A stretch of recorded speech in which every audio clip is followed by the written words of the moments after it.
Hello students, welcome to the new light Prayas. I hope आप सभी बहुत अच्छे होंगे और बहुत अच्छे से अपने नीट की प्रिपरेशंस भी कर रहे होंगे। तो आज हम लोग एक पेपर डिस्कशन लेकर आए हैं जिसका नाम है 11th फाउंडेशन सीरीज और आपका टेस्ट नंबर है 14। यानी कि ये जो टेस्ट है फुल सिलेबस का है 11th एनसीईआरटी का, जिसमें आपके जो टेस्ट में क्वेश्चंस रखे गए हैं पूरी फुल एनसीईआरटी से रखे गए हैं। तो आई होप आप सभी का एग्जाम भी बहुत अच्छा गया होगा। जो भी कुछ चीजें रह गई होंगी वो हम इस डिस्कशन के हेल्प से इसको ओवरकम कर सकते हैं। ठीक है, तो चलिए स्टार्ट करते हैं अपना discussion with the mission of NEET 2026, जिसमें हमारे सर का मानना है और हम सबका मानना है अब पढ़ने का अधिकार सबको और डॉक्टर बनने का अधिकार भी सबको। तो चलिए स्टार्ट करें पहले नंबर के क्वेश्चन से, यानी कि फर्स्ट नंबर का क्वेश्चन 51 क्या कह रहा है, what is the mass of an atom of silver. ठीक है, जिसका एटॉमिक वेट क्या दे रखा है 108 AMU। यहाँ पर मास ऑफ एन एटम पूछा गया है जिसका AMU में मास क्या दे रखा है 108। क्या करना है, देखो अगर हम यहाँ पर मास ऑफ इतने एटम का लिखें, मास ऑफ 6.022 इंटू 10⁻23, ये भी तो चीज सही है, कितना है 108 है। ठीक, तो यहां पर अगर हम AMU दे रखा है ना, ये अगर हम यहां पर सॉल्व करें तो ये क्या हो जाएगा 108 ग्राम हो जाएगा सिल्वर का इतने एटम्स के लिए। अगर हम यहां पर mass of 1 atom of silver की बात करें, 1 एटम ऑफ सिल्वर यानी कि Ag की, तब क्या हो जाएगी जल्दी से बताओ। यहां पर मास ऑफ दिस कितना है, इतने एटम्स का मास 108 है कह सकते हैं।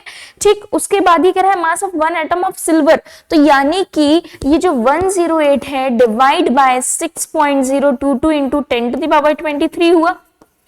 Is it clear. ठीक, उसके बाद अगर आप इसे डिवाइड करोगे तो क्या वैल्यू मिलेगी, देखो ये तो ऊपर चला जाएगा, इसको डिवाइड करोगे तो यहां पर आपको जो वैल्यू मिलेगी ये तो आ गया 10⁻⁻23। डिवाइड करो इसे, डिवाइड करने पर आप पाओगे 17.93। कितना पाओगे 17.93 इंटू 10⁻⁻23। अब देखो एक चीज और है, हमें यहाँ पर केजी में भी आंसर देना है, तो आंसर आपका बन जाएगा 1.79 इंटू 10⁻⁻25। ठीक है, आंसर क्या हो गया फिर यहाँ पर सेकेंड ऑप्शन। ठीक है, सेकेंड ऑप्शन आपका यहाँ पर राइट आंसर हो जाएगा। समझ आया। चलो नेक्स्ट 52 नंबर का क्वेश्चन कह रहा है, how many grams of concentrated nitric acid solution should be used to prepare 250 ml of 2 molar HNO3। The concentrated nitric acid it 70% of this, यानी कि 70% का मतलब है हम इसे मास भी काउंट कर सकते हैं। तो यहाँ पर देखो क्या दिया है, मोलैरिटी आपको 2 दे रखी है और क्या दे रखा है, अगर हम बात करें तो वॉल्यूम दे रखा है 250 ml, ml यानी कि लीटर में कन्वर्ट करो। ठीक, एज इट इज भी रख सकते हो और सॉल्व करना चाहते हो तो और सॉल्व भी कर सकते हो। डायरेक्ट 10 से 10 गया, 25 1 जा 25, 4 जा 100 यानी कि 1/4। तो ये क्या आ गया आपका वॉल्यूम आ गया। अब मोलर मास की अगर बात करो, मोलर मास ऑफ HNO3 कितना होता है जल्दी से बताओ। मोलर मास काउंट करो, HNO3 का मोलर मास कितना मिल जाएगा आपको यहाँ पर। अगर हम यहाँ पर मोलर मास की बात करें तो 63। ठीक, लेकिन यहाँ पर ये क्या कह रहा है, इस क्वेश्चन के अकॉर्डिंग अगर हम देखें तो मोलैरिटी और मॉलिक्यूलर मास, ठीक, इसका मोलैरिटी है, मॉलिक्यूलर मास कितना हो जाएगा आपका, ये मोलैरिटी है, मॉलिक्यूलर मास अभी मैंने बताया 63 इंटू यहाँ पर आपका आ जाएगा 1/4 वॉल्यूम 1/4। अब इसको सॉल्व करो तो यहां से HNO3 का क्या आ गया, मोलर मास आ गया। ठीक, इतना समझ में। अच्छा पूछा गया ग्राम्स, ग्राम्स की अगर हम बात करें यहां से आ जाएगा आपका 31, सीधे सीधे यहाँ पर क्या आ जाएगा 31 आ जाएगा। ये 2 आया, डिवाइड कर दो तो 2 3 जा और ये क्या बन गया यहाँ पर 2 बन जा, तो 31 समथिंग पॉइंट में आएगा, तो हम इसे 31 राउंड ऑफ मान सकते हैं। ठीक, 31 राउंड ऑफ माना, अब हमें ये पता चल गया है। अब देखो इसके बाद अगर हम 100 ग्राम लेकर चल रहे हैं, अगर हम 100 ग्राम लेकर चल रहे हैं तो उसमें बोला है कि 70% तो ये है। ठीक, 70%, इसे 70 मान ले, इसे 70 ग्राम मान ले। तो अब अगर आपको W निकालना है, अब आपको अगर W निकालना है तो कैसे निकालोगे, सिंपल सी चीज है, 31.5 आपको पता है, इनटू 100 में से कितना है वो, 100 में से 70 तो आपका नाइट्रिक एसिड का है नंबर परसेंटेज। ठीक, अब नंबर निकालना है तो यहां पर क्या करोगे, कैलकुलेट करो, ये कितना हो गया 3150 समथिंग हो गया, डिवाइड बाय 7 करो। अब जब इसे आप डिवाइड बाय 7 करोगे तो आपको यहाँ पर क्या मिल जाएगा, 45 ग्राम मिल जाएगा। ठीक है, तो W क्या आ गया आपका यहाँ पर 40 ग्राम कॉन्सेंट्रेटेड HNO3। ठीक, 45। तो ऑप्शन क्या हो गया यहाँ पर, फर्स्ट ऑप्शन आपका राइट हो गया। ठीक है, बाकी के ऑप्शन यहाँ पर गलत होते हैं। डन, इतना समझ में आया सभी को। चलो नेक्स्ट क्वेश्चन। नेक्स्ट क्वेश्चन कह रहा है the orbitals having the same number of spherical nodes are. Spherical nodes का फॉर्मूला क्या होता है, n-l-1। ठीक, एक एक करके काउंट करो। फर्स्ट के लिए अगर हम देखें, फर्स्ट में 4p 3d है, 4p यानी कि 4p के लिए 1 - 1 कितना हो गया यहाँ पर -2, ये 2 हो गया। सेम अगर हम 3d के लिए कर रहे हैं तो 3 और -d है तो इसके लिए 2 हो गया, इसके लिए 1, कितना आ गया यहाँ पर, ये आ गया 0। तो ये तो सेम नहीं है, ये कह रहा है सेम नंबर, तो ये तो गलत हो गया, यानी कि जहां पर फर्स्ट है वो हमारा आंसर हो नहीं सकता। सेकंड के लिए कैलकुलेट करो इसी तरह, कितना हो जाएगा 3p और 4d, 3p और 4d, तो 3p के लिए आ गया आपके लिए यहाँ पर 1। ठीक, p के लिए 1 आ गया, माइनस ये कितना आ गया 3 - 2 यानी कि 1 आ गया। ठीक है, फिर 4d के लिए कैलकुलेट करो, 4 - 2 - 1, तो ये कितना आ गया, ये 3 हो गया और ये 1, यानी कि यहाँ पर सेम है, तो यानी कि सेकंड हो सकता है। अब सेकंड में देखो थर्ड भी आ रहा है और ये तो बिल्कुल नहीं हो सकता क्योंकि इसमें सेकंड नहीं है। ठीक, तो बचा या तो सिर्फ सेकंड है या तो थर्ड भी है। थर्ड को चेक कर लेते हैं। थर्ड को कैसे चेक करोगे, सेम 4s है तो 4 - 0 - 1। ठीक है, तो ये कितना हो गया 3 हो गया। ठीक, अब इसके दूसरे के लिए 5p के लिए करो, 5 - 1 - 1 कितना हो गया 3 हो गया, यानी कि इसके लिए भी सेम है। तो थर्ड के लिए, सेकंड के लिए और थर्ड के लिए सेम है।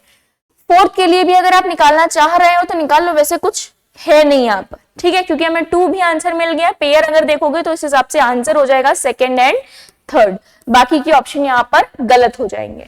ठीक है, समझ आया, इतना क्लियर है। चलो, तो 53 का आंसर क्या हो गया यहाँ पर, सेकंड ऑप्शन। नेक्स्ट 54 कह रहा है IUPAC name of the element having atomic number is 119। बहुत सिंपल सा क्वेश्चन है, 119 यानी कि अन और 9 के लिए n होता है, लास्ट में em लगा दो।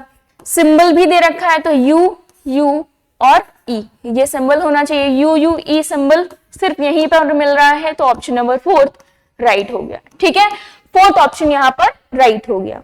चलो नेक्स्ट क्वेश्चन देखा जाए। 55 नंबर का क्वेश्चन क्या कह रहा है, ये कह रहा है which of the following has maximum ionization potential. किसके पास सबसे ज्यादा पोटेंशियल एनर्जी है यहाँ पर, यानी कि which has the following maximum ionization enthalpy या पोटेंशियल। ठीक, अगर हम पीरियड की बात करें, लेफ्ट टू राइट जाने पर आयनाइजेशन एनर्जी बढ़ रही है। अगर हम ग्रुप की बात करते हैं, ठीक, तो टॉप टू बॉटम जाने पर डिक्रीज करती है।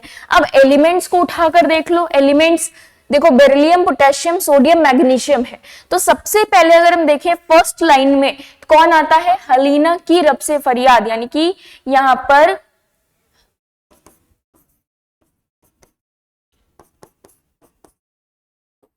ये, ठीक, फर्स्ट। उसके बाद बेरिलियम भी है तो यहां से स्टार्ट होगा, बेटा मांगे कार सेंट्रो, और फिर नीचे आपके बन जाएंगे। लेकिन हमें सिर्फ इतने की जरूरत है। अच्छा चलो, तो हम इतने से ही कंपेयर करते हैं। देखो हमें पता है अलोंग द पीरियड इंक्रीज होती है, तो अलोंग द पीरियड की अगर हम बात करें तो ये होना चाहिए या ये होना चाहिए आंसर, क्योंकि टॉप टू बॉटम में क्या हो रही है, कम हो रही है, टॉप टू बॉटम में कम हो रही है। तो यहां पर इंक्रीज, क्योंकि मैक्सिमम पूछी गई है। अब देखो मैक्सिमम में बेरिलियम और मैग्नीशियम को कंपेयर करो तो मैग्नीशियम नीचे है, यानी कि टॉप टू बॉटम कम हो रही होगी, तो बचा कौन, beryllium. Beryllium is the right answer. ठीक है, समझ आया ये कैसे किया गया है। डन। चल नेक्स्ट क्वेश्चन क्या कह रहा है, 56 नंबर का क्वेश्चन कह रहा है in this hybrid state of an atom, यानी कि हाइब्रिडाइजेशन निकालना है नाइट्रोजन एटम का। कैसे पता करोगे? देखो यहाँ पर 3 सिग्मा, ठीक, 3 सिग्मा एक लोन पेयर, यहाँ पर एक लोन पेयर होगा, ठीक। तो 3 सिग्मा एक लोन पेयर के लिए क्या हो जाएगा? आपका sp3 बन जाएगा, sp3 बन जाएगा। समझ आया?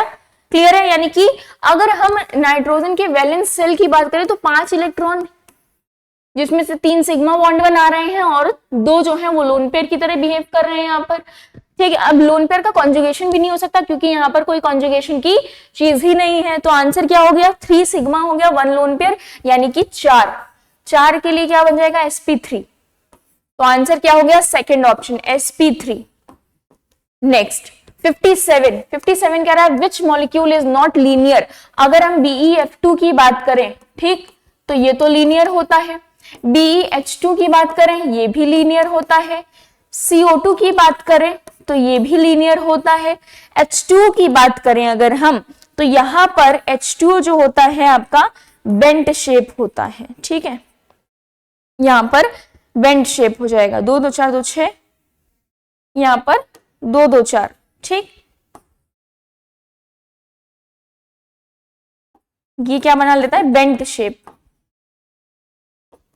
शेप होता है, ठीक। तो ये कैसा है? लीनियर नहीं है। ये कैसा है? लीनियर नहीं है। समझ आया? 2 लोन पेयर 2 सिग्मा, क्या हो गया यहाँ पर? 2 लोन पेयर 2 सिग्मा से, ठीक। तो यहाँ पर ऑप्शन क्या हो गया? Fourth option is right option. समझ आया? चलो नेक्स्ट क्वेश्चन देखा जाए। 58 नंबर का क्वेश्चन कह रहा है match list 1 with list 2। List 1 में मॉलिक्यूल दे रखे हैं और लिस्ट 2 में बॉन्ड ऑर्डर्स दे रखे हैं। देखो अगर हम लिस्ट 1 की बात करें तो ये क्या है? नियॉन है। जितने भी हमारे इनर्ट गैसेस होती हैं बॉन्ड ऑर्डर उसका क्या होता है? 0, यानी कि A का थर्ड। देखो यहां पर A का थर्ड लिखते हैं। क्लियर? बी की बात करें नाइट्रोजन, अगर इलेक्ट्रॉन्स देखो यहाँ पर 14 इलेक्ट्रॉन, 14 इलेक्ट्रॉन के लिए बॉन्ड ऑर्डर कितना होता है? 3, यानी कि बी का क्या हो गया? फोर्थ। अब क्या कोई ऐसा सीक्वेंस हमें मिल रहा है? ए का थर्ड बी का फोर्थ, तो ए का थर्ड बी का फोर्थ पहला सीक्वेंस मिला, और कहीं थर्ड है ही नहीं। तो जाहिर सी बात है हमारा आंसर क्या हो गया? कॉन्फिडेंटली ऑप्शन नंबर 1 हो गया। ठीक है, क्लियर? यहां पर अगर देखो, ठीक, सी का अगर F2 की बात करो तो यहां पर बॉन्ड ऑर्डर 1 हो गया। नेक्स्ट O2 की अगर बात करो तो बॉन्ड ऑर्डर 2 हो गया। तो यानी कि D का थर्ड होना चाहिए, D का सेकंड होना चाहिए और C का फर्स्ट होना चाहिए। तो यानी कि ये ऑप्शन ही हमारा राइट ऑप्शन है। समझ आया? तो 58 का आंसर क्या हो गया? First option. चलो नेक्स्ट क्वेश्चन 59। ये कह रहा है the enthalpy of a reaction at 270 kelvin is minus का 3.57 kilo joule. What will be the enthalpy of reaction at 373 kelvin if Cp is equals to 0, यानी कि Cp क्या देखा है? 0। अच्छा, ये कह रहा है the enthalpy of reaction eight 273 is what? Enthalpy of reaction की बात हो रही है, वो कितनी है यहाँ पर? माइनस 3.57 किलो जूल है। ठीक, T1 कितना दे रखा है आपको यहाँ पर? 273 दे रखा है। T2 कितना दे रखा है? 373 दे रखा है। Cp आपको दे रखा है यहाँ पर 0। ठीक, अब यहाँ पर ये कह रहा है कि फिर इस रिएक्शन की एंथैल्पी क्या होगी दिस टेम्परेचर, यानी कि 373 केल्विन पर एंथैल्पी फिर क्या होगी। तो अब अगर देखो यहाँ पर किरचॉफ लॉ की अगर अकॉर्डिंग बात करें तो Cp इक्वल्स टू क्या होता है? Delta H2 minus H1। ठीक है, delta H2 minus H1 upon में टेम्परेचर है तो T2 माइनस T1, सीधे सीधे T2 माइनस T1। अब देखो Cp आपको 0 दे रखा है, यहीं से ही देखते हैं। Cp 0 है, ये इधर जाएगा तो ये भी 0 हो गया पूरा टर्म। H2 बराबर डेल्टा H1 हो गया, यानी कि अब अगर देखो H1 आपको कितना? माइनस 3.57 दे रखा है, तो क्या है? डेल्टा H2 भी इतना ही होगा। तो आंसर क्या हो गया? माइनस का 3.57 किलो जूल। तो आंसर हमारा हो गया फर्स्ट ऑप्शन। समझ आया? क्लियर हुआ इतनी चीजें? चलो तो नेक्स्ट क्वेश्चन 60 नंबर का।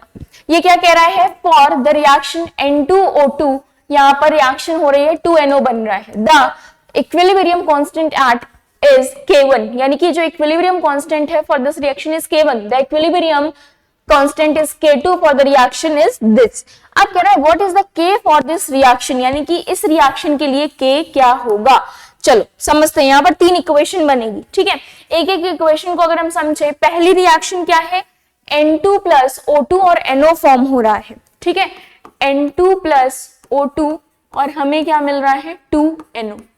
इसके लिए क्या है, K1 है, ठीक है। इसके लिए क्या है, K1 है, ध्यान से समझना, ठीक। अब नेक्स्ट वाली जो रिएक्शन है उसके लिए क्या था, NO था, 2NO O2 NO2 मिल रहा है, 2NO प्लस O2 और यहां पर क्या मिल रहा है, NO2, ठीक। इसके लिए क्या है, K2 है। समझ आया, रिएक्शन बैलेंस करना हो तो रिएक्शन बैलेंस भी कर सकते हैं, यहाँ 2 हो जाएगा, क्लियर। अब देखो इन दोनों रिएक्शन के लिए K1 K2 समझ में आया। थर्ड रिएक्शन भी दे रखी है, NO2 है सिर्फ, ठीक, सिर्फ NO2 है थर्ड रिएक्शन में, और बन क्या रहा है, हाफ N2 और O2, half N2 plus O2, ये है, ठीक है। अब देखो यहां पर ये 3 है, इसके लिए क्या है, K है, इसके लिए क्या है, K है। अब यहां पर अगर हम देखें इस क्वेश्चन को, तो K1 के लिए अगर आप कांस्टेंट लिखना चाहो तो क्या लिखोगे, K1 के लिए, सिर्फ K1 के लिए बताओ क्या हो जाएगा। यहां पर K1 के लिए लिखोगे तो पहले product side NO2 upon N2 और O2, ठीक। K2 के लिए अगर हम बोलने लिखो तो कैसे लिखोगे, यहां पर NO2 2 अपॉन NO2 और O2, ठीक। सेम K1 K2 समझ में आया। अगर हम K की बात करें, सेम इसी तरह K की बात करें तो यहां पर K के लिए क्या लिखोगे, हाफ N2 की पावर हाफ और O2 अपॉन में क्या आ जाएगा, NO2। ये समझ में आया एक्सप्रेशन, ये एक्सप्रेशन समझ में आया। अब इसके बाद अब अगर हम K की बात कर रहे हैं, K देखो K उधर लिखा है, K की अगर हम बात कर रहे हैं, फाइनली अगर हम K निकालें, इसको पूरा कैलकुलेट करके क्या करें, दोनों रिएक्शन को ऐड करके रिवर्स कर दो, डिवाइड बाय 2 इसके हिसाब से, ठीक।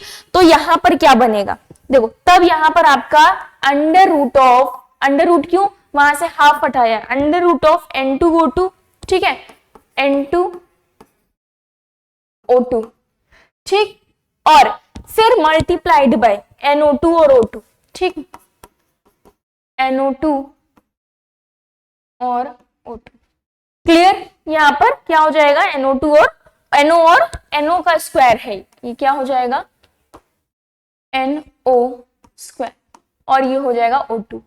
डिवाइड में क्या आएगा, डिवाइड में ऊपर देख लो N2 O2 है, देन NO2 फिर O2 अपॉन में आ जाएगा NO,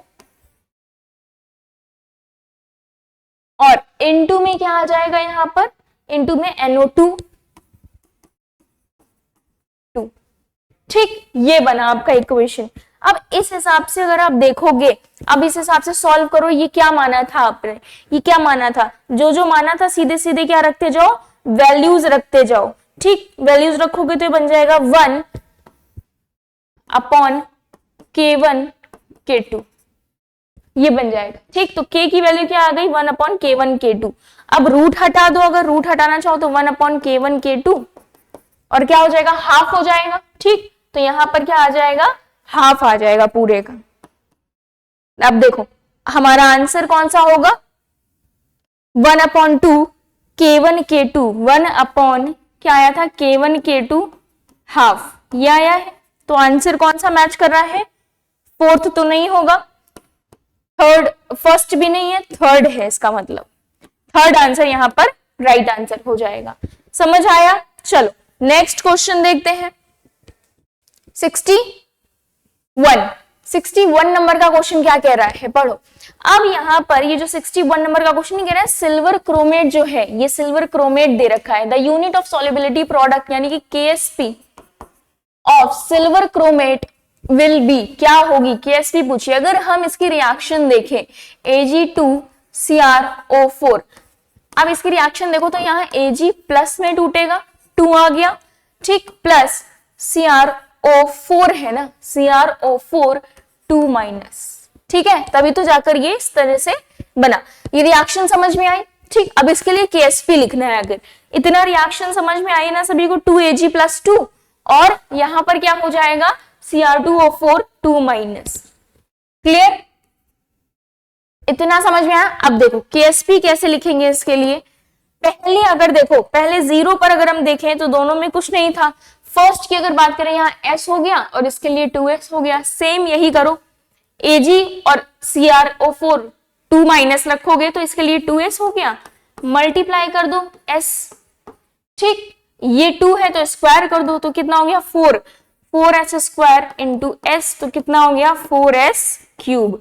KSP क्या आ गई 4s क्यूब। यूनिट पूछी है, अब देखो क्या पूछा है, यूनिट पूछी है, तो S की यूनिट आपको पता है क्या होती है, मोल पर लीटर का क्यूब कर दो तो यानी कि मोल क्यूब लीटर माइनस, क्या यही आएगा, ठीक। तो अब आंसर देख लो कौन सा आंसर बनेगा, यही आपकी यूनिट हो जाएगी।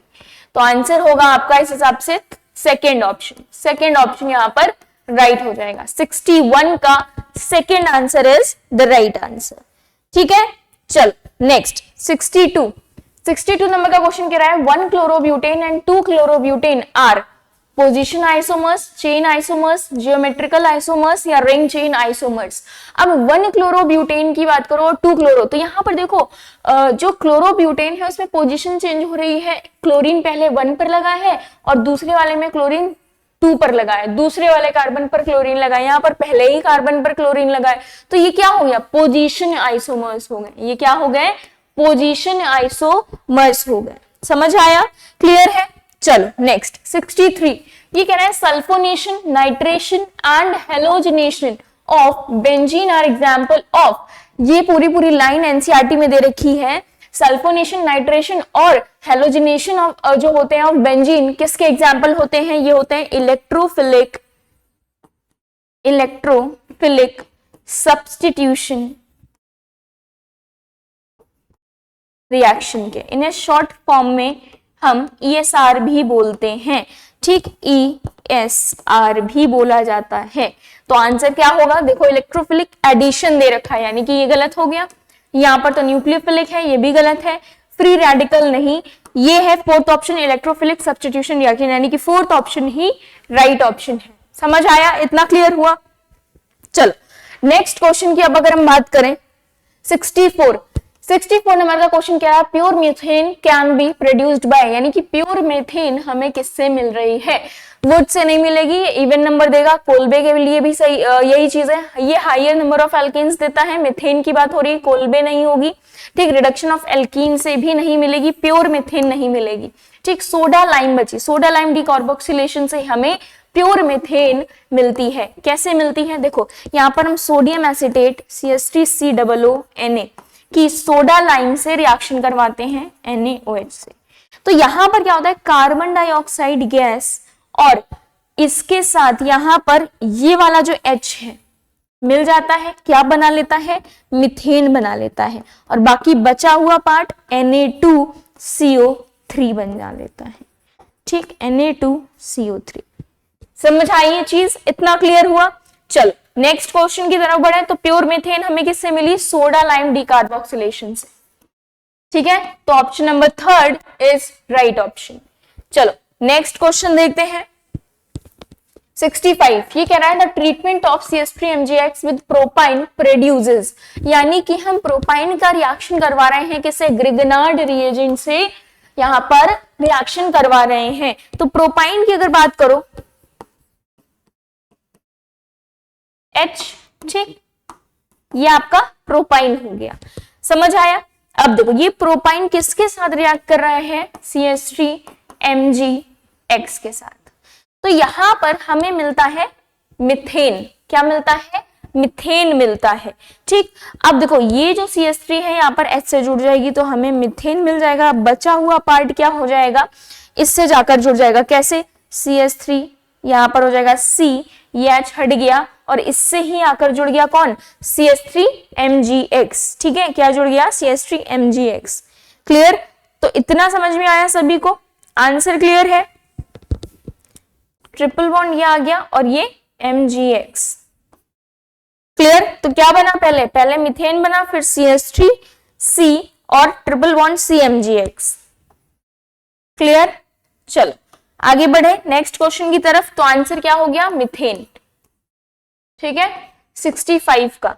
नेक्स्ट 66 कह रहा था total number of pi bond electrons. देखो क्वेश्चन ध्यान से पढ़ने वाला है, पाई बॉन्ड इलेक्ट्रॉन्स की बात कर रहा है इन द फॉलोइंग स्ट्रक्चर। तो पाई बॉन्ड्स गिन लेते हैं, इलेक्ट्रॉन जस्ट डबल कर देंगे। पाई बॉन्ड एक ये है, 2 3 4, यानी कि 4 पाई बॉन्ड्स आर हियर।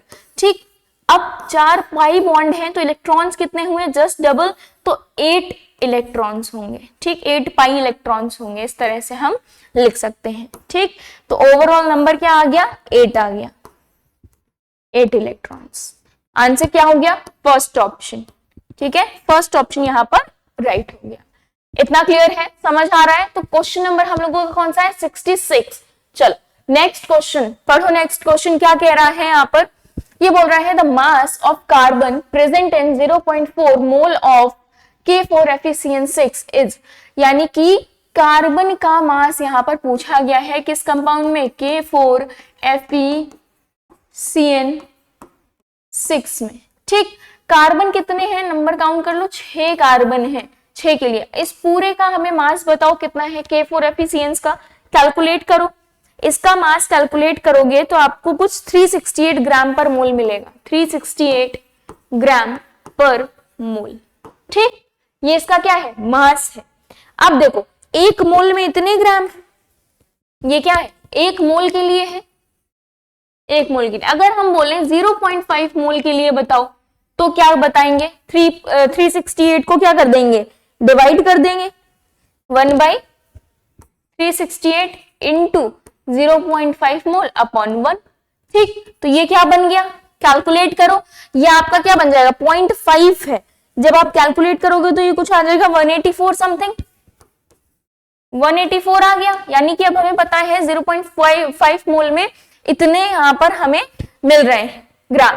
तो कार्बन के लिए कितने हो गए, अब हम पर्टिकुलर कार्बन के लिए अगर निकालें तो फिर हम कैसे फाइंड आउट करेंगे। तो मास ऑफ कार्बन कितना है, मास ऑफ कार्बन की अगर बात करो कितना होता है, 12। ठीक, तो 6 है तो 6 गुणे 12 कितना हो गया, यहां पर 72 हो गया। यानी कि 6 के लिए 72 है। तो अब 6 के लिए 72 है तो चलो हम इस कंपाउंड में इसके मास को x मान लेते हैं। ठीक, x मान लेते हैं। Let the mass of carbon in this compound. ठीक, अभी हमने क्या किया, मास को क्या मान लिया, x मान लिया। ठीक, हमें इतना पता है 6 कार्बन के लिए इसका मास 72 होगा, 72 होगा, लेकिन इस कंपाउंड में ओवरऑल कितना होगा, तो यहां पर हमने पहले x माना। अब x डिवाइड बाय 144 उस कंपाउंड के लिए। ठीक, उस कंपाउंड के लिए अभी अभी आपने देखा 184 है 0.5 मोल्स के लिए। तो यहां पर इक्वल टू करो। अब किसके लिए करना है, हमें पता है 72 होने चाहिए कार्बन में, ओवरऑल कितना है 368 है। तो आप क्या करोगे, x फाइंड आउट कर लोगे। कैसे फाइंड आउट करोगे x, अगर देखो तो यहां पर हो जाएगा 184 इंटू 72 डिवाइड बाय 368। तो x का जो नंबर आएगा वही आपका आंसर हो जाएगा। x का नंबर देखो क्या आएगा, यहाँ पर 36 आ जाएगा। ठीक है, कितना आ जाएगा, 36 ऑफ ग्राम।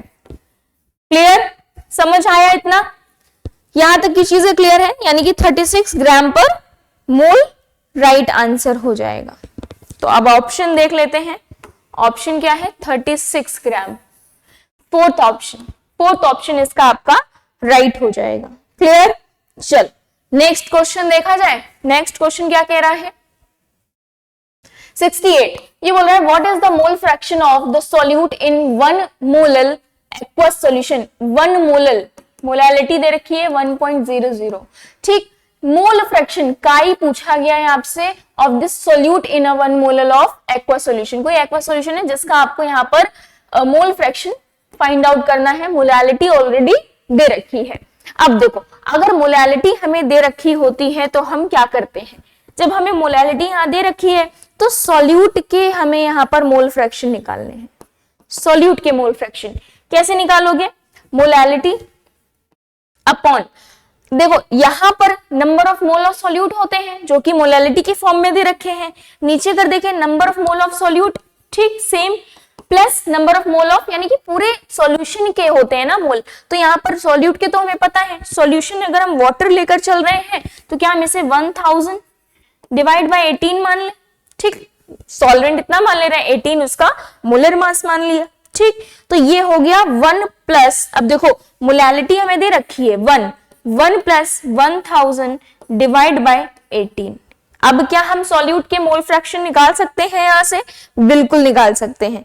क्या हो जाएगा यहां पर, सॉल्व करो इसे सॉल्व करो तो ये देखो, पहले यहां पर फेयरली लिख दें 1/1 प्लस 1000 डिवाइड बाय 18 है, ठीक है।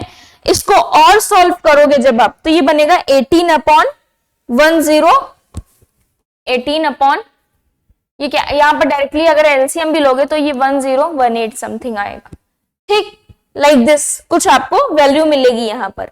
अब इसको और डिवाइड करो तो आपको मिलेगा यहां पर 0.0177, यही आ गया मोल फ्रैक्शन ऑफ सॉल्यूट, ठीक है। मोल फ्रैक्शन ऑफ सॉल्यूट की वैल्यू आ गई, यानी कि थर्ड ऑप्शन आपका राइट ऑप्शन है, बाकी के ऑप्शन गलत हो जाएंगे। क्लियर, इतनी चीजें समझ में आ रही हैं सभी को। चल नेक्स्ट क्वेश्चन की बात करते हैं यहां पर। अब हम लोग नेक्स्ट क्वेश्चन देखो क्या कह रहा है, 69 ये बोल रहा है in uncertainty in position and momentum are what are equal then uncertainty in velocity. सबसे पहले अनसर्टेनिटी का प्रिंसिपल क्या होता है, delta X dot delta P और एच अपॉन 4 पाई, ठीक है, 4 पाई ही होता है, हाँ ठीक। अब ये कह रहा है ये दोनों जो है ये क्या है, इक्वल मान लेते हैं, इन दोनों को क्या मान लेते हैं, इक्वल। चलो अब अगर हम इन दोनों को इक्वल मान ले, इन दोनों को अब आप अगर इक्वल मान लोगे तो इस हिसाब से ये क्या हो जाएगा, ये इसको भी डेल्टा पी, तो क्या ये डेल्टा पी का स्क्वायर नहीं हो जाएगा और h अपॉन 4 पाई कर दो, क्या इतना कर सकते हैं हम लोग, ठीक। अब देखो यहां से स्क्वायर हटाया, रूट लगा दिया, h अपॉन 4 पाई, ठीक, इतना क्लियर। अच्छा इसको हम लोग किस तरह से लिख सकते हैं, m के फॉर्म में भी तो लिख सकते हैं इसे हम m के फॉर्म में लिख सकते हैं, m into delta v, velocity ही तो पूछा है ये, ठीक। तो यहाँ पर रूट h अपॉन 4 पाई। चलो इसे और सॉल्व करते हैं, वेलोसिटी के टर्म में पूछा है तो यहाँ पर ये हो जाएगा delta v is equals to m, इधर गया अपॉन में आया 1 अपॉन m, और 4 को अगर बाहर लो तो रूट के बाहर ये 2 बन गया, यानी कि 2 आगे रख दिया, रूट में h अपॉन पाई आ गया। ये एक्सप्रेशन आपको मिलेगा यहां से, ठीक है। तो 69 का आंसर क्या हो गया यहाँ पर, 1 upon 2m h upon pi, कहाँ है, फर्स्ट ऑप्शन ही है, फर्स्ट ऑप्शन ही यहां पर हमारा राइट ऑप्शन हो गया। क्लियर, चल नेक्स्ट 70 ये क्वेश्चन कह रहा है properties of lithium is similar to, lithium की प्रॉपर्टी मैग्नीशियम से सिमिलर होती है लाइक बेरिलियम की एल्यूमिनियम से। अच्छा इस रिलेशनशिप को क्या बोलते हैं, डायगोनल रिलेशनशिप बोलते हैं, डायगोनल रिलेशनशिप,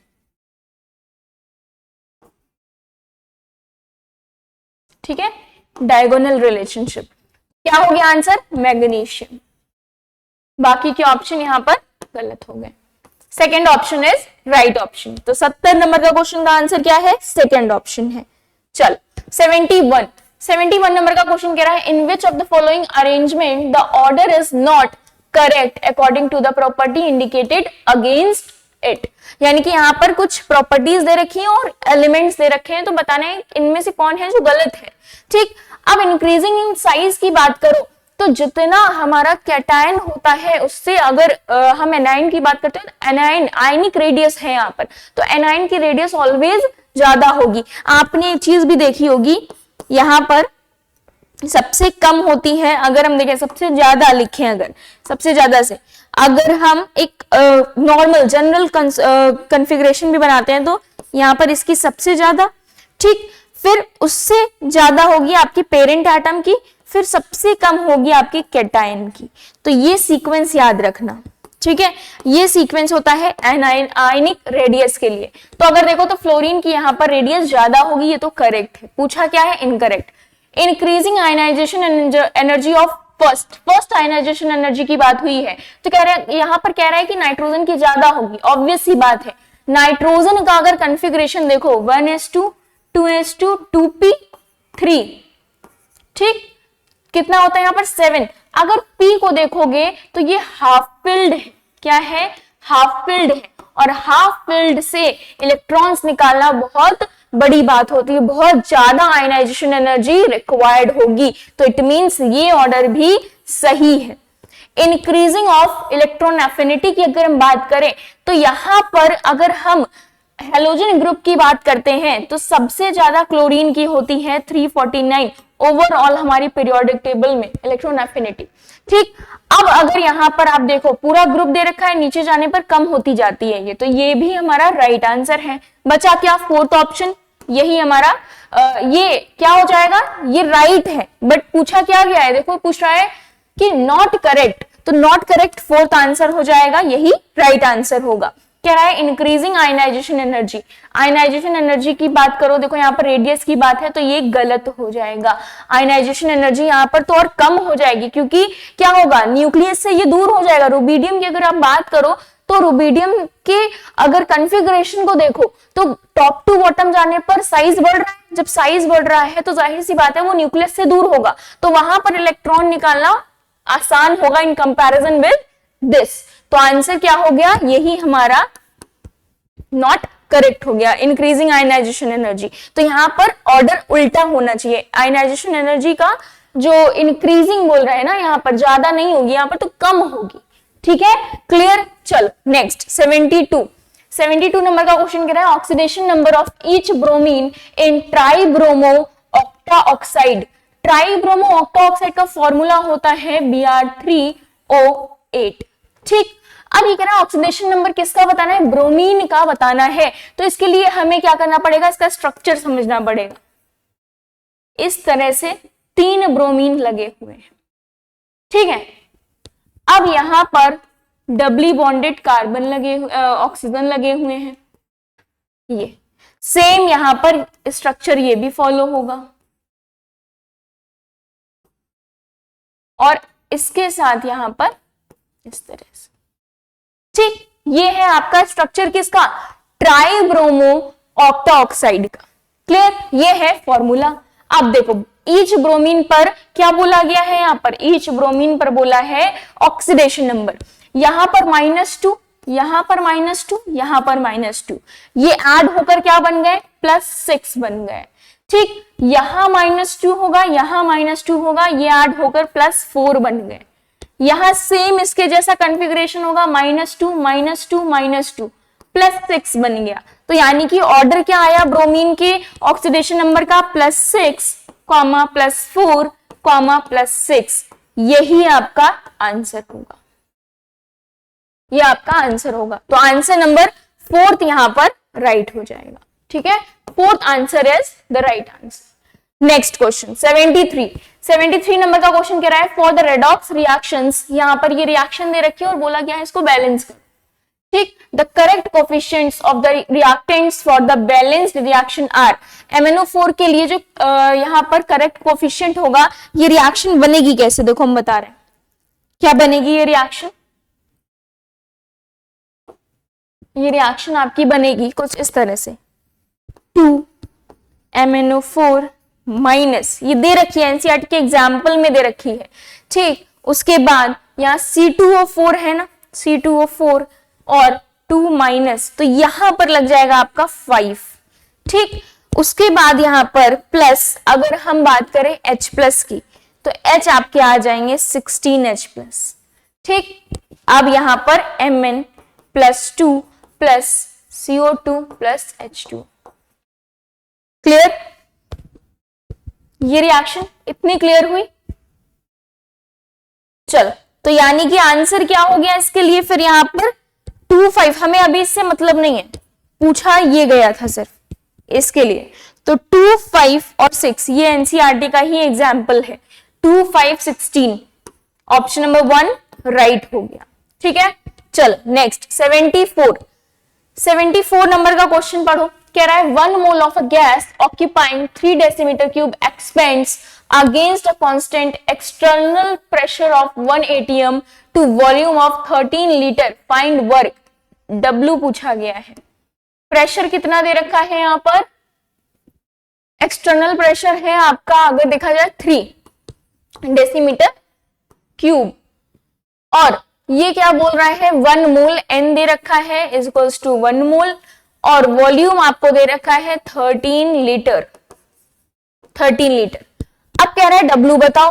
तो अब यहाँ पर W के लिए फॉर्मूला आप लोगों ने पढ़ रखा है। इसका फॉर्मूला क्या लगेगा? अगर देखो एक्सटर्नल पे काम हो रहा है और क्या है, ये एक्सपैंड कर रही है, गैस क्या कर रही है? एक्सपैंड कर रही है, तो यहाँ पर जो W होगा वो नेगेटिव होगा, P एक्सटर्नल और डेल्टा V ये हो जाएगा। तो माइनस ये कितना है?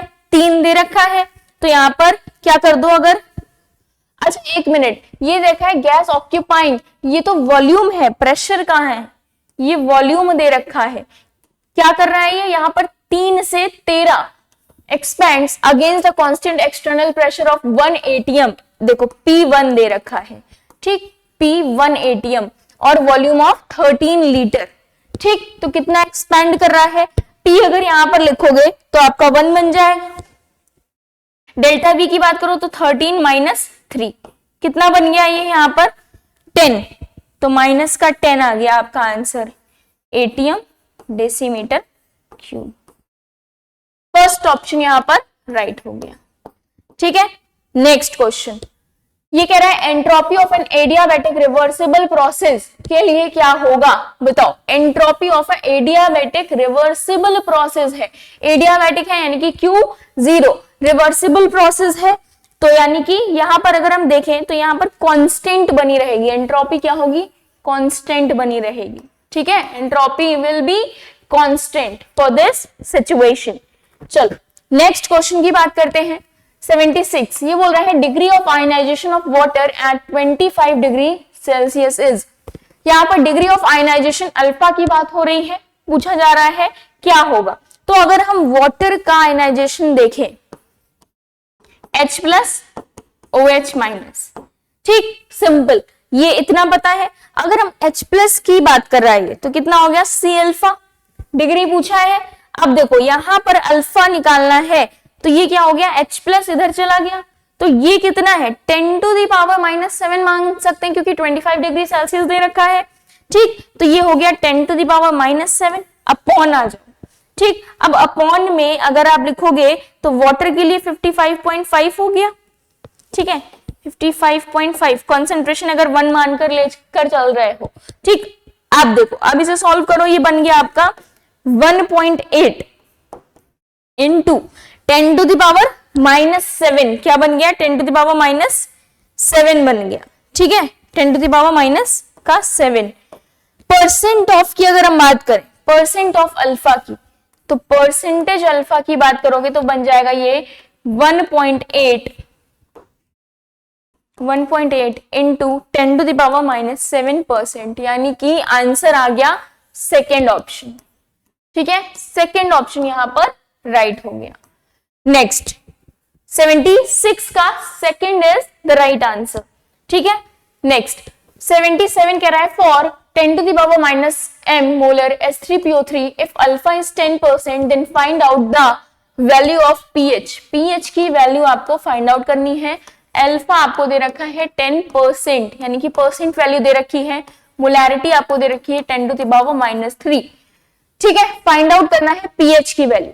कैसे फाइंड आउट करेंगे? यहां पर अगर हम देखें तो देखो सबसे पहले अगर हम इसके मोल्स की बात करें, अगर इसमें यहां पर देखो सबसे पहले नॉर्मेलिटी अगर देखोगे तो कितनी हो जाएगी? यहां पर 10 टू द पावर -3, ठीक, और यहां पर अगर S3PO3 देखो तो यहां पर 2 हो जाएगा, ठीक। अब इसे सॉल्व करो, ये बन गया 2 into 10 to the power -3, 2 into 10 to the power -3 बन गया।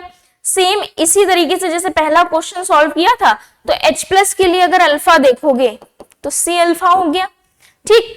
H प्लस के लिए C अल्फा, अल्फा आपको फाइंड आउट करना है, ठीक है, अल्फा आपको यहाँ पर फाइंड आउट करना है। अगर देखो अल्फा नहीं दे रखा है 10%, अगर वैल्यू में इसे कन्वर्ट करोगे तो कितना बन जाएगा? 0.1 बन गया, 0.1 है, याद रखना।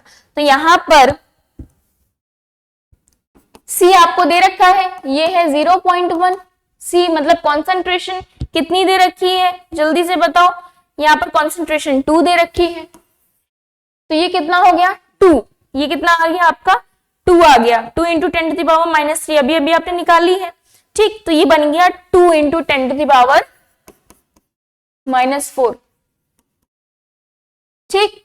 ये आ गया H+ के लिए। क्लियर, इतना समझ में आया? यहां तक की चीजें समझ में आई है कैसे आया H+ के लिए। अब pH वाला फॉर्मूला यूज कर दो। pH निकालने के लिए क्या यूज करोगे, pH इक्वल्स टू क्या होता है -log H+, है ना, -log H+। क्लियर।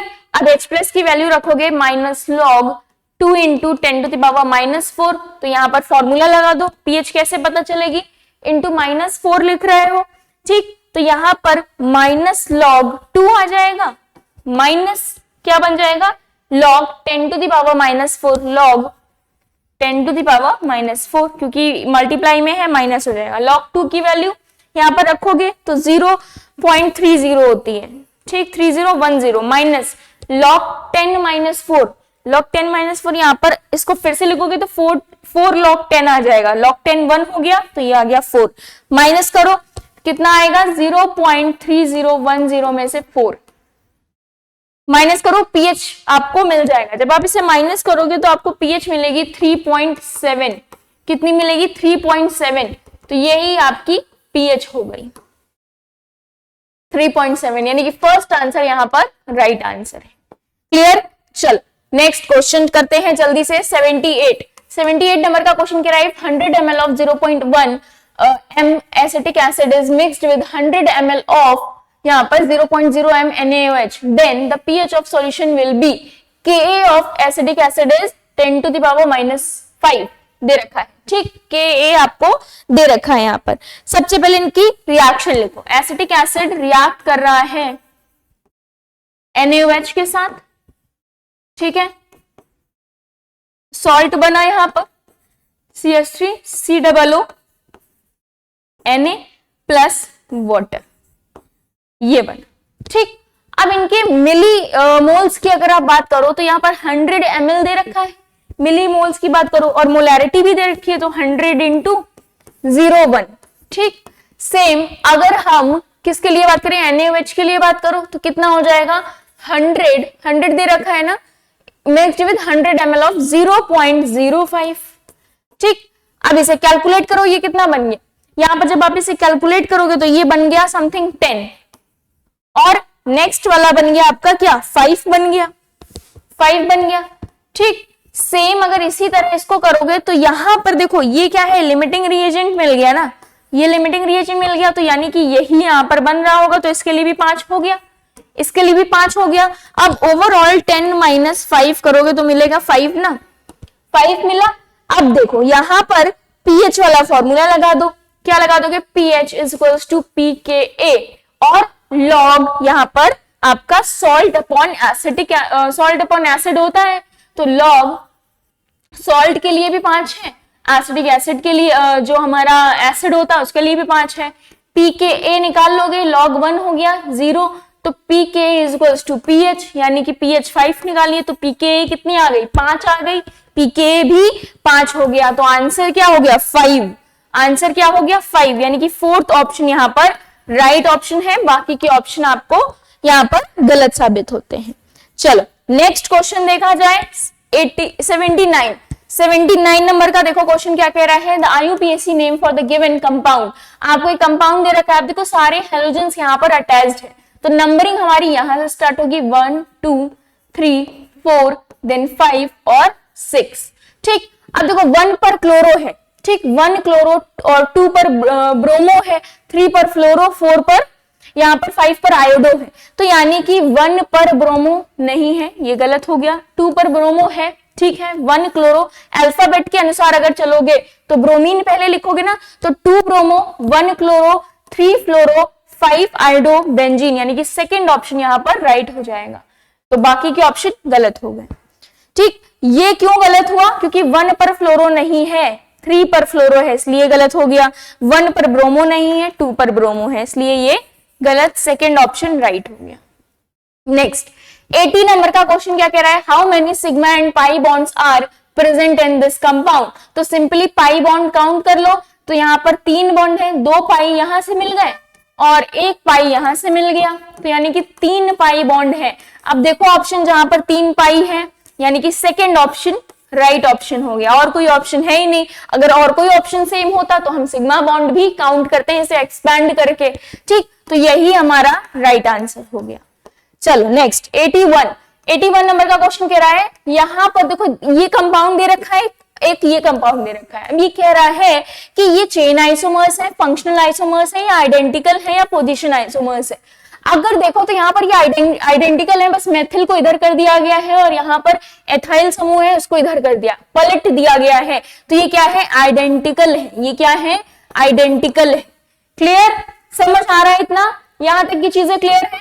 चलो नेक्स्ट क्वेश्चन 82 कह रहा है, the type of isomerism observed in urea molecule is. Urea में किस टाइप की आइसोमेरिज्म यहाँ पर क्या होती है, डिडक्ट होती है, ऑब्जर्व होती है। यूरिया की अगर हम बात करें, यह है यूरिया का फॉर्मूला। अब इसमें कह रहा है किस टाइप की आपको क्या मिलती है यहाँ पर आइसोमेरिज्म। तो अगर हम इसे देखें और यहां पर देखें तो इसका स्ट्रक्चर एक तरह से ये NH डबल बॉन्ड C ये बना, फिर उसके बाद ये वाला H इधर जुड़ गया तो ये OH बन गया और ये NH2, ठीक। टॉटोमेरिज्म, यहां पर टॉटोमेरिज्म हो जाएगी, ठीक है, टॉटोमेरिज्म प्रेजेंट होता है।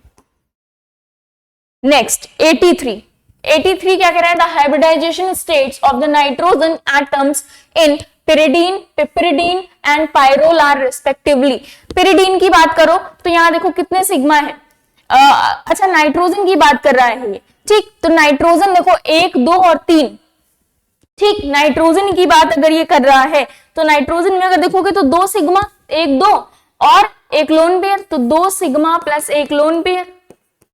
क्या हो गया इसके लिए हाइब्रिडाइजेशन, जल्दी बताओ, sp2 हो गया, sp2 हो गया। अब sp2 वाले 3 हैं यानी कि ये कट गया, pyridine का sp2 है।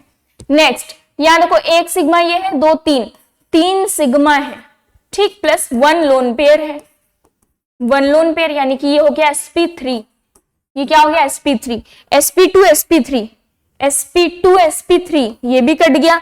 अब इन दोनों में कंपटीशन है। नेक्स्ट वाला पायरोल की अगर बात करो तो देखो यहाँ पर जो लोन पेयर है वो इन बॉन्ड्स के साथ कॉन्जुगेशन करेगा, ठीक, कॉन्जुगेशन में पार्टिसिपेट कर लेगा। तो यहाँ पर 2 सिग्मा है, 2 सिग्मा और 3 ये सिग्मा, 3 सिग्मा 1, 2, 3, तो ये बन गया sp2। ये क्या बन गया, sp2, तो यानी कि ये भी गलत हो गया, फर्स्ट ऑप्शन यहाँ पर राइट हो जाएगा, sp2 sp3 sp2 पायरोल के लिए।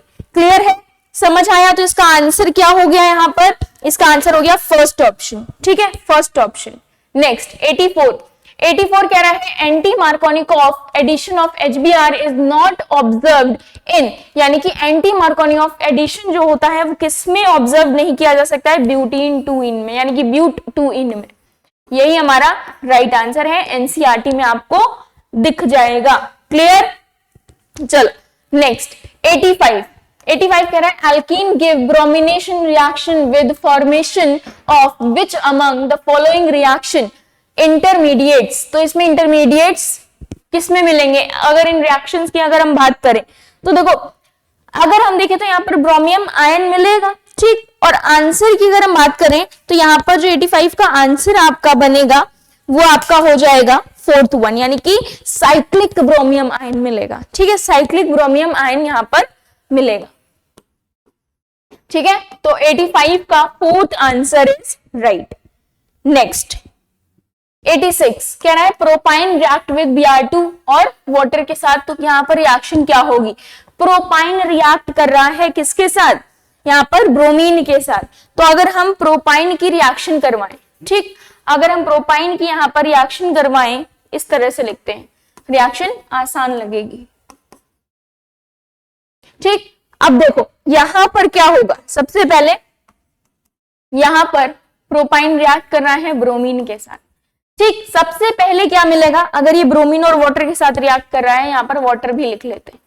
ठीक है, तो यहां पर हमें मिल रहा है ये जो CH3 है, इस C के साथ OH जुड़ जाएगा, इस C के साथ क्या जुड़ जाएगा, OH जुड़ जाएगा, और यहां पर ये डबल बॉन्ड आ जाएगा और CHBr बन जाएगा, CHBr, ये मिला। ठीक है, सबसे पहले हमें क्या मिला यहाँ पर, ये कंपाउंड। अब इसके बाद ये फिर से रिएक्ट करेगा, अनस्टेबल होगा, ये रिएक्ट करेगा तो यहाँ पर CH3 और क्या मिलेगा, C डबल बॉन्ड, और लास्ट में हमें CH2Br यहाँ पर जुड़ जाएगा। ठीक है, इस तरह से हमें कंपाउंड मिलेगा। तो आंसर क्या हो जाएगा प्रोपीन का, ये मिलेगा अल्फा। ठीक, alpha bromo acetone, alpha bromo acetone है ये। ठीक, alpha bromo acetone, fourth option यहां पर राइट है। नेक्स्ट क्वेश्चन 87 कह रहा है which of the following decolourise 1% alkaline KMnO4 को, कौन डिकलराइज कर देगा, अगर देखा जाए तो प्रोपीन, प्रोपाइन, ब्यूटाइन, तीनों ही कर देंगे। ठीक है, तीनों ही ऑल ऑफ देम। 87 में क्या हो जाएगा answer, all of them. Clear, चलो नेक्स्ट 88 कह रहा है when 22.4 litres of H2 22.4 litre. ठीक, यहां पर लीटर्स लिख दिया। कह रहा है is mixed with 11.2 times of chlorine, 11.2 times of इतने लीटर क्लोरीन के साथ मिक्स किया गया at STP, the moles of HCl formed is equal to, ये तो आपकी रिएक्शन हो गई। अब कह रहा है मोल, देखो यहां से हमें पता चल रहा है ये है लिमिटिंग रिएजेंट, यानी कि इसके बनने का जो अमाउंट होगा वो इस पर डिपेंड करेगा, किस पर डिपेंड करेगा, क्लोरीन पर, because chlorine is limiting reagent. तो यानी कि 2 मोल ऑफ HCl मिल रहे हैं, हमें पता है रिएक्शन देखकर 2 मोल मिल रहे हैं, तो क्या हम इसे इस तरह से लिख सकते हैं 2 into, अगर Cl की बात करें तो यहां पर 11.2 है अपॉन 22.4। ठीक है, डिवाइड कर देंगे तो यहां पर कितना हो जाएगा, ये आपका हो जाएगा 1/2 और ये 2 से 2 कैंसिल आउट हो जाएगा, यानी कि 1 mole of HCl will formed. ठीक, 1 मोल ऑफ HCl, तो ऑप्शन नंबर 1 इज राइट। ठीक है, चलो नेक्स्ट क्वेश्चन 89 नंबर का क्वेश्चन कह रहा है the correct set of quantum number for the unpaired electron of chlorine atom. Chlorine atom की अगर हम बात करें यहाँ पर 17। ठीक, तो यहाँ पर अनपेयर्ड इलेक्ट्रॉन की बात कर रहा है, तो बनेगा क्या, पहले तो इसका कॉन्फ़िगरेशन देखो 2,8,7। ठीक, अब अगर कॉन्फ़िगरेशन देखेंगे 1s2 2s2 2p6 3s2 3p, कितना हो जाएगा 6 4 10 2 12 और कितना होता है यहाँ पर 5 3p5 के लिए अगर देखो 3p5 के लिए अगर आप यहाँ पर क्वांटम नंबर देखोगे तो n बराबर 3 हो गया, l बराबर 1 हो गया, n बराबर 3 और l बराबर 1 आना चाहिए, तो ये गलत हो गया, ये गलत हो गया, ये भी गलत हो गया। थर्ड ऑप्शन ही यहाँ पर राइट आंसर है। m की बात करो तो m भी 1 आ जाएगा, s इसके लिए क्या आ जाएगा प्लस का हाफ। ठीक, यहाँ पर p का अगर कॉन्फ़िगरेशन भी देखोगे तो 5 है, तो 1 2 3 4 5। ठीक है, अनपेयर्ड इलेक्ट्रॉन के लिए इसके लिए करना था। समझ आया, क्लियर है इतना। चलो, तो यहां पर आंसर क्या हो गया, third option is right. Next, which of the following is not correct for electronic distribution in ground state. अगर हम कोबाल्ट की बात करें तो ये तो ठीक है, 3 अनपेयर्ड इलेक्ट्रॉन दिख रहे हैं, निकल में भी 2 अनपेयर्ड इलेक्ट्रॉन। कॉपर की अगर बात करें तो कॉपर का जो कॉन्फ़िगरेशन होता है वो 3d10 4s2 होता है। ठीक, 3d9 और 3d10 4s1 होता है। ठीक, क्या हो जाएगा अगर हम कॉपर के लिए बात करें 3d10 4s1 होता है 4s1। तो अगर 3d10 देखो यहां पर 3d10 होना चाहिए, यहां से एक इलेक्ट्रॉन मूव होता है 3d10 4s1, तो ये क्या है इनकरेक्ट कॉन्फ़िगरेशन है, कॉपर राइट है और जिंक पे तो सारे पेयर्ड होते हैं, तो ये तो सही है। Incorrect configuration is this. ठीक, नेक्स्ट 91 नंबर का क्वेश्चन कह रहा है which of the following has more dipole movement. अगर हम यहां पर डाइपोल मूवमेंट की बात करें इसमें डाइपोल मोमेंट किया, इसमें, सब में डाइपोल मोमेंट क्या है, सेम है। तो ऑप्शन नंबर 4 यहां पर राइट हो जाएगा। ठीक है, 91 में जो डाइपोल मोमेंट आएगा वो सब में क्या है, सेम आएगा, सब में सेम आएगा। चल नेक्स्ट क्वेश्चन, 92 क्या कह रहा है, why the effective nuclear charge experienced bye a valence electron in an atom is less than the actual charge on the nucleus. Because इसका रीजन क्या है, शिल्डिंग इफेक्ट होता है। ठीक है, इसका रीजन क्या है, शिल्डिंग इफेक्ट के कारण ऐसा हो रहा है। तो option number 1 because of shielding effect. ठीक, नेक्स्ट 93 नंबर का क्वेश्चन कह रहा है, specify the coordination, geometry and hybridization of nitrogen and boron atoms in 1:1 complex of BF3 and NH3। अब देखो इसका कॉम्प्लेक्स अगर आप देखोगे, यहां पर इसके पास लोन पेयर है, ठीक, प्लस अगर हम यहां पर देखो ये क्या बोल रहा है, किसके बारे में, BF3 के बारे में। तो BF3 का अगर आप देखोगे तो बोरॉन के पास 5 होते हैं, 3 तो जुड़ गए, एक खाली ऑर्बिटल है, तो ये उठकर यहां चला जाता है। तो यहाँ पर जो इनकी ज्योमेट्री बन जाएगी, इसकी जो ज्योमेट्री बनेगी वो क्या बन जाएगी, अगर इसको हम देखें तो यहाँ पर sp3 पिरामिडल, sp3 पिरामिडल, पहले इसकी क्या थी, BF3 की sp2 ट्रायगोनल प्लेनर थी। ठीक, इसकी क्या थी, sp2 trigonal planar, sp2 trigonal planar. अब इन्होंने क्या बना लिया है, कॉम्प्लेक्स बना लिया है 1:1 में। तो जब कॉम्प्लेक्स बना लिया है तो दोनों का हाइब्रिडाइजेशन हो गया sp3। ठीक, अब यहां पर ये sp3 के लिए जो ज्योमेट्री होगी वो होगी टेट्राहेड्रल, टेट्राहेड्रल। ठीक है, दोनों के लिए ज्योमेट्री क्या हो जाएगी, टेट्राहेड्रल हो जाएगी। तो आंसर क्या हो जाएगा, दोनों के लिए हाइब्रिडाइजेशन भी सेम, ज्योमेट्री भी सेम हो जाएगी। फर्स्ट ऑप्शन यहां पर राइट हो जाएगा, बाकी के ऑप्शन गलत है। नेक्स्ट 94 नंबर का क्वेश्चन कह रहा है, the oxidation number of nitrogen in N2H5+। N2H5+ की अगर आप बात करो, जिसमें हाइब्रिडाइजेशन नंबर पूछा जा रहा है किसका, नाइट्रोजन का। लेट x, ठीक है, इसे x मान लिया, +5 या +1 मान लिया, इज इक्वल्स टू प्लस का 1। ये हो गया 2x + 5 is equals to +1। 2x is equals to, ये यहां पर आया, कितना बन गया, माइनस का, यहां पर -4, तो ये -4 यानी कि 1 - 5, यह आ गया 1 - 5। ठीक, ये बन गया माइनस का 4, x -4 डिवाइड बाई 2 यानी कि -2। ऑक्सीडेशन नंबर क्या हो गया, फर्स्ट ऑप्शन, यानी कि नाइट्रोजन का जो ऑक्सीडेशन नंबर है वो -2 है हियर। तो ऑप्शन नंबर 1 94 का फर्स्ट ऑप्शन यहां पर राइट हो जाएगा। समझ आया? चलो नेक्स्ट 95 नंबर का क्वेश्चन कह रहा है, oxidation number of each bromine in tribromo octaoxide. देखो ऐसा ही क्वेश्चन अभी हमने किया है, तो ये क्वेश्चन आप बोनस में कर सकते हो, यानी कि हमने ट्राइब्रोमो ऑक्टाऑक्साइड, ऑक्सीजन की बात की, ऑक्साइड की, तो यहां पर ब्रोमीन इस तरह से अभी हमने ये क्वेश्चन किया है, तो आप इसे कंसीडर कर सकते हो एज अ बोनस। ठीक है, यहां पर हो जाएगा, ठीक, ये स्ट्रक्चर अभी हमने पढ़ा है, ये स्ट्रक्चर इसके बारे में। ठीक, शायद हमने कौन से क्वेश्चन में 72 में पढ़ा था।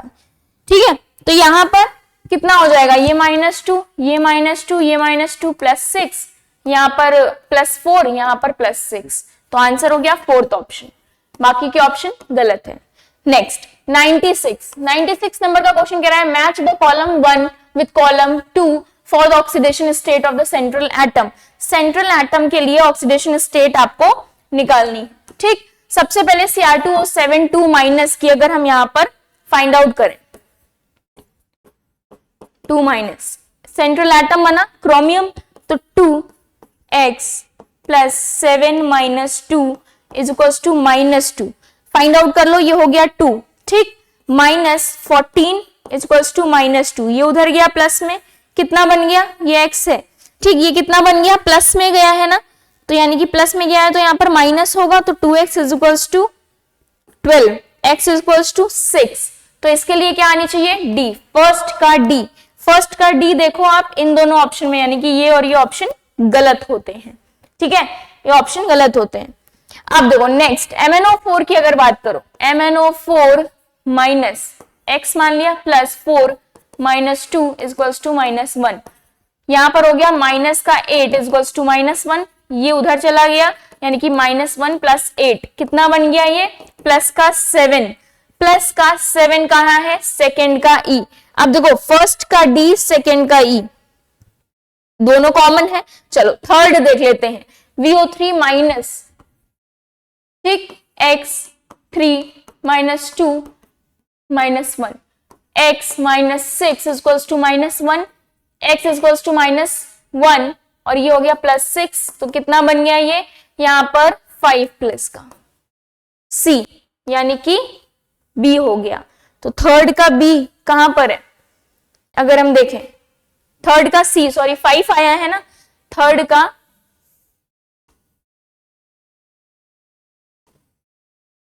C, थर्ड का C देखो किसमें है, फर्स्ट। तो फर्स्ट ऑप्शन यहां पर राइट ऑप्शन हो गया, ठीक है, फर्स्ट ऑप्शन राइट ऑप्शन है फॉर द क्वेश्चन 96 के लिए फर्स्ट आंसर, ठीक है। चल नेक्स्ट 97, ये कह रहा है which of the following reaction is never expected to be spontaneous. अच्छा, स्पॉन्टेनियस रिएक्शन के लिए, अच्छा कह रहा है नेवर बी स्पॉन्टेनियस। सबसे पहले ये बताओ स्पॉन्टेनियस के लिए एक फॉर्मूला सबसे पहले दिमाग में रखो, delta G is equals to delta H minus T delta S, ये फॉर्मूला पता है, ठीक। अब डेल्टा जी की अगर हम बात करें तो स्पॉन्टेनियस के लिए डेल्टा जी क्या होना चाहिए, नेगेटिव होना चाहिए फॉर स्पॉन्टेनियस। क्वेश्चन हमारा कह रहा है स्पॉन्टेनियस ना हो, तो यानी कि delta G would be positive for non spontaneous, ठीक, यानी कि डेल्टा जी को पॉजिटिव करना है। इसको पॉजिटिव कैसे करोगे, इसको पॉजिटिव हम एक तरीके से कैसे कर सकते हैं, इन वैल्यूज को अगर देखें, अगर हम एंट्रोपी को निगेटिव करें तो ये पॉजिटिव, ये पॉजिटिव, ये नेगेटिव ले लें, नेगेटिव नेगेटिव पॉजिटिव, ये पॉजिटिव ले लें, इट विल बी पॉजिटिव। तो यानी कि एंट्रोपी चेंज को नेगेटिव और एंथैल्पी चेंज को पॉजिटिव, तब हो जाएगा। अब देखो रिएक्शन में कहां पर ऐसा सीक्वेंस बन रहा है, एंट्रोपी पॉजिटिव है, गलत, दोनों ही पॉजिटिव हैं, ये भी गलत हो गया, दोनों यहां पर भी पॉजिटिव हैं, ये भी गलत। अगर हम यहां एंथैल्पी चेंज देखें positive, entropy change negative, fourth option यहां पर राइट ऑप्शन है, ठीक है। चल नेक्स्ट 98 नंबर का क्वेश्चन कह रहा है given enthalpy of formation of carbon dioxide and calcium oxide is -94 kilojoule और माइनस का 150 kilojoule respectively and the enthalpy of the reaction. अब ये रिएक्शन दे रखी है, इस रिएक्शन की एंथैल्पी दे रखी है 42, यानी कि delta H, delta R H कितना दे रखा है, 42 किलो जूल दे रखा है। कह रहा था enthalpy of formation of CaCO3, आपको यहां पर रिएक्टेंट की एंथैल्पी पता करनी है। आप सभी ने फॉर्मूला क्या पढ़ रखा है रिएक्शन एंथैल्पी के लिए, summation of delta H of, यहां पर आता है आपका रिएक्टेंट, ठीक, फिर summation of delta H of product, ऐसे ही तो होता है ना। अब देखो यहां पर क्या करना है आपको, सिंपल सी चीज आपको यहां पर अगर हम देखें तो प्रोडक्ट माइनस रिएक्टेंट होता है, प्रोडक्ट माइनस रिएक्टेंट होता है, ठीक है, यहां पर प्रोडक्ट माइनस रिएक्टेंट के लिए, ठीक। वैल्यूज आपको दे रखी है, प्रोडक्ट आपको पता है, आपको करना क्या है, यहां पर माइनस का 94 इंटू यहां पर क्या कर दोगे, देखो -42 ये दे रखा है, ठीक, -42 आपको ऑलरेडी दे रखा है, बोला है, ठीक, 42 किलो जूल है, 42 माइनस नहीं है, प्लस का ही है ये,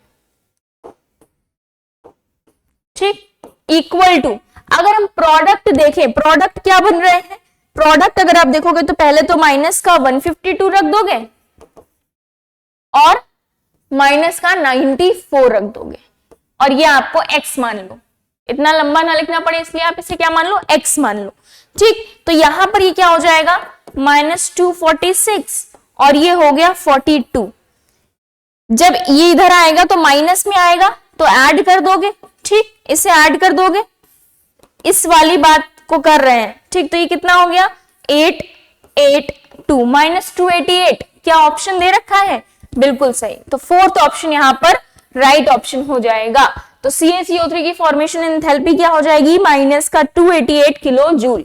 नेक्स्ट सेकंड लास्ट क्वेश्चन क्या कह रहा है, the threshold frequency for new not for a metal is 7 into 10 to the power 14, यानी कि थ्रेशोल्ड फ्रीक्वेंसी की वैल्यू है 7 into 10 to the power 14। अब ये कह रहा है यहाँ पर second inverse, calculate the kinetic energy, kinetic energy calculate करने को बोल रहा है of an electron emitted when radiation of frequency, frequency कितनी दे रखी है 1 into 10 to the power 15, second inverse hits the metal. अब देखो काइनेटिक एनर्जी के लिए आपने फॉर्मूला पढ़ रखा है H mu minus mu naught, ठीक, इसी स्ट्रक्चर ऑफ एटम वाले चैप्टर में आपने पढ़ रखा है। तो क्या करना है, जस्ट वैल्यू पुट कर दो। H की वैल्यू पता है 6.6 into 10 to the power minus 34, इसकी वैल्यू आपको दे रखी है 1 into 10 to the power 15 minus, और इसकी value 7 into 10 to the power 14। तो इनमें से पहले किसी एक पावर को बराबर कर लो, सो दैट आप आसानी से इसे सॉल्व कर पाओ। पावर को बराबर करो, पावर जब आप बराबर करोगे तो इसको 10 कर लो, सिंपल सा, इसे 10 कर लो तो ये 14 बन जाएगा। इसे क्या कर लो 10 into 10 to the power 14। अब ये बचा 3 into 10 to the power 14, ठीक, मल्टीप्लाई कर दो 6.6 into 10 to the power minus 34 का। देखो अब क्या बन जाएगा आंसर, जब आप आंसर निकालोगे तो बन जाएगा 19.8 समथिंग, ठीक। पावर क्या आएगी into 10 to the power minus का 20 आएगी, ठीक है, माइनस 20 आएगी पावर। अब देखो इसको और सॉल्व करो तो ये बन जाएगा 1.98 into 10 to the power minus का 19 जूल। तो आंसर क्या होगा 1.98, यानी कि फर्स्ट ऑप्शन यहां पर राइट ऑप्शन हो गया, ठीक है। चल नेक्स्ट और लास्ट क्वेश्चन क्या कह रहा है, 100 नंबर का question, isoelectronic species are, isoelectronic यानी कि सेम नंबर ऑफ इलेक्ट्रॉन्स। इसमें देखें काउंट करो, ये हो गया 6, यहाँ पर 8, 14, ठीक। अगर यहां पर काउंट करो, इसके लिए एक एक काउंट करोगे, यहां पर हो गया 14, यहां पर देखो 6 और यहां पर कितने 7 6 13, एक मिल गया 14। नेक्स्ट यहां पर काउंट करो 7 और यहां पर कितना हो गया 8, एक चला गया 14 हो गया, यानी कि सब तो सेम आते जा रहे हैं। क्या यही हमारा आंसर होगा 14? सेम यहाँ पर 12, 12 में 2 और आ गए 14, यही हमारा राइट आंसर है। हमें आगे बढ़ने की जरूरत ही नहीं हुई, फर्स्ट ही हमारा राइट आंसर हो गया। अब देखो ये 14 है, यहाँ पर 15 हो गया, इसके लिए देखो यहाँ पर 14 था, ये 13 हो गया। NO की बात करो तो यहाँ पर NO के लिए कितना है 7 8 7 15 हो गया, यहाँ पर कितना है 12 1 13 हो गया, ये तो हो ही नहीं सकता, गलत। इसके लिए भी काउंट करो अगर, तो यहाँ पर ये 14 है, एक चला गया 13 हो गया। CN प्लस की बात करो अगर, तो यहाँ पर कितना हो गया 7 6 13 और एक चला गया 12 हो गया। यहाँ कितना हो गया NO माइनस के लिए देखोगे तो 7 और 8 8 7 15, एक मिल गया 16, यहाँ कितना हो गया 12, ये भी नहीं है, ठीक। सेम अभी देखो इसके लिए देखोगे तो यहाँ पर 14 हो गया, CN के लिए देखोगे तो यहाँ पर 13 हो गया, NO के लिए अभी अभी काउंट किया 15 हो गया, C2 के लिए 12, ये भी नहीं है। तो first option iso electronic pair को यहाँ पर एक्सप्लेन कर रहा है। आइसो इलेक्ट्रॉनिक यानी कि आइसो इलेक्ट्रॉनिक स्पीसीज का मतलब क्या है, सेम नंबर ऑफ इलेक्ट्रॉन्स, ठीक है, सेम नंबर ऑफ इलेक्ट्रॉन्स। समझ आया? तो यानी कि 100 तक का जो क्वेश्चन डिस्कशन था यहाँ पर कंप्लीट होता है आपका। आई होप आप सभी को ये डिस्कशन बहुत अच्छे से समझ में आ गया होगा। इन फ्यूचर नेक्स्ट आप फुल सिलेबस टेस्ट दो तो आपको ये जो यहाँ पर डाउट्स हुए थे क्वेश्चन में वो क्लियर हो चुके होंगे, ठीक है।